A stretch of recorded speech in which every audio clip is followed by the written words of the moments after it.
Ako nga pala si Kuya Raiham. Ngayon araw ay magluluto tayo ng pinakbet. Sa oras na to inipon ko na mga sahog at rekado para maumpisahan na natin pagluluto ng pakbet. Nag-iisip rin ako dyan kung isasahog ko na rin pusa na yan.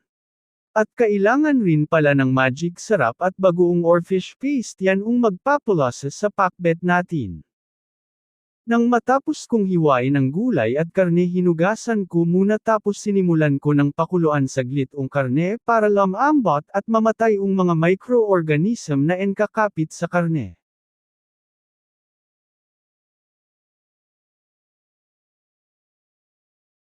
Few minutes later. Matapos nating pakuluan karne igigisa na natin karne at sibuyas bawang at luya. Disclaimer lang po, baka magtaka kayo hindi ko po talaga nilagyan ng mantika sariling kong mantika na lang ng meat and ginamit ko naman ceramic frying pang bawal po rin kasi sakin cooking oil.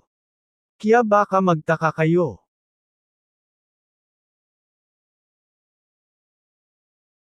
Few minutes later.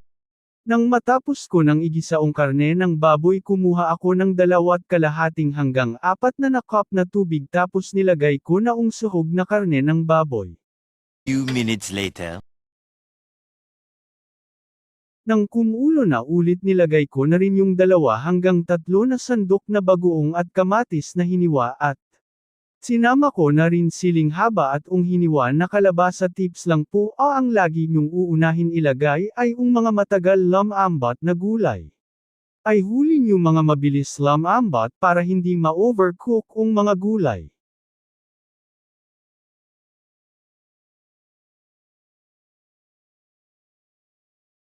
Few minutes later. Nang matapos ko nang ilagay isusunod na natin magic sarap. Lagyan nyo na rin ng asin bago nyo rin palalagyan ng asin. Tikman nyo muna para matansya at malaman yung alat at lasa na gusto nyo.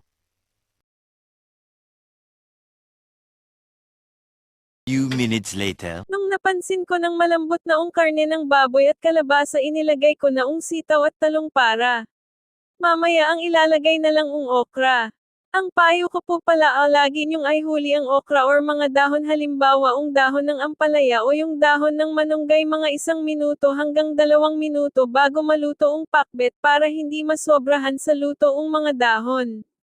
Hiyoy, matapos ang mahaba-habang proseso ng pagluluto, luto na rin pakbet natin. Tara kain na tayo habang mainit-init pa. Hiyoy guys, update nga po kayo sa mga crayfish ko. Masaya naman po ako at healthy at masigla parent sila, sana maparami kusla soon.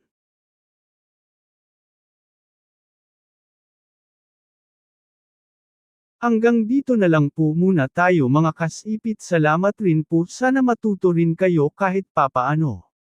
Thank you for watching guys.